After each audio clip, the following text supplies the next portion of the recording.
And we are back with more of my exclusive interview with Jenn Sterger, the New York Jets TV host caught up in a sexting scandal with Brett Favre.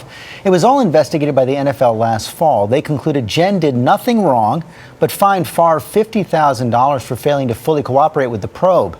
Sterger has not spoken out before now, and here we learn how she handled those persistent and increasingly graphic messages. What's happening in the back and forth then? It's parrying. It's staving him off. It's I'm busy. I'll talk to you later. I'm busy. I'm busy. He was like that guy at the bar that just could not get the hint. So he steps it up. I guess you could say that. Favre allegedly sent Sterger several photos by phone, pornographic photos of himself. When the pictures come, what do? I realize I'm in a lot of trouble. I realize just how serious it is and that this isn't going to go away, so. But you are absolutely confident you didn't do anything that would make him think this is okay? No. And when he did, you didn't, no encouragement, stave him off, try to, just sort of keep on doing your job. Staved him off and I did my job. And after these few exchanges in the 2008 season, it seemed like he had gone away. They stopped? They disappeared. Sterger left the Jets around then and started to work on a show called The Daily Line. When the NFL no longer wants you, there's always Sterger politics. picked the wrong friend to confide in, a blogger behind the website Deadspin. He broke her confidence and published all the details in August 2010. I didn't want it to get out. I had dealt with it, and it was over. The story comes out, and it's like someone punches you in the stomach. Because before, when you dealt with it by yourself. You kept quiet. But then when everybody knows, when it's out there in the public like that, there's this perception of you that people automatically start to think, oh, she's a gold digger, she's a homewrecker. And I'm none of those things. I've never met the man. You confided in this blogger. How did he get the texts and the pictures and the voicemails? I have no idea.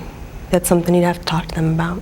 You did not give the texts, the voicemails, the pictures to the blogger? No. You did not take money for them? No. I haven't made a dime off anything in this whole situation. Not from the pictures, not from Favre. That was never an intention of mine. He's reported that he paid $12,000 to a third party for them.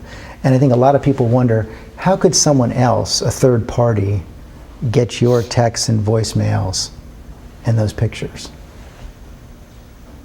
I wish I could answer that. Did you ever give them to anyone? I shared them with individuals when I was asking for advice. But that's it. So presumably someone you knew betrayed you for money. That's gotta hurt.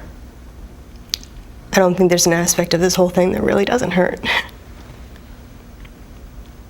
And what hurts most of all, the idea that Sterger manufactured this media hype to propel her career. It's never been my intention to ever play a victim in this whole thing.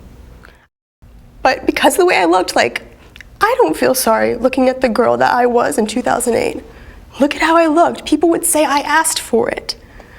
And I think that's been a lot of the perception that's been put out there, is that I asked for it. And it couldn't be further from the truth.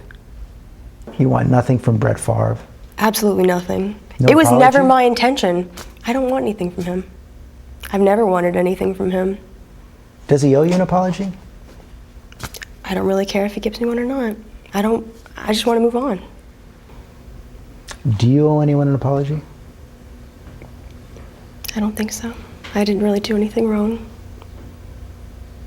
If I owe anyone an apology, I feel bad that my parents, I'm sorry that they had to go through this. I'm sorry that families involved had to go through this. But those are the only people that deserve to be apologized to. I closed the chapter on it 2 years ago. And I never thought I'd have to relive it and watch it play out in front of everyone else. And if you finally did meet Brett Favre, what would you say to him? I don't plan on that happening. I don't plan on that happening. As for Favre, he has admitted to leaving voicemail but denied sending any graphic pictures to Jenn Sterger.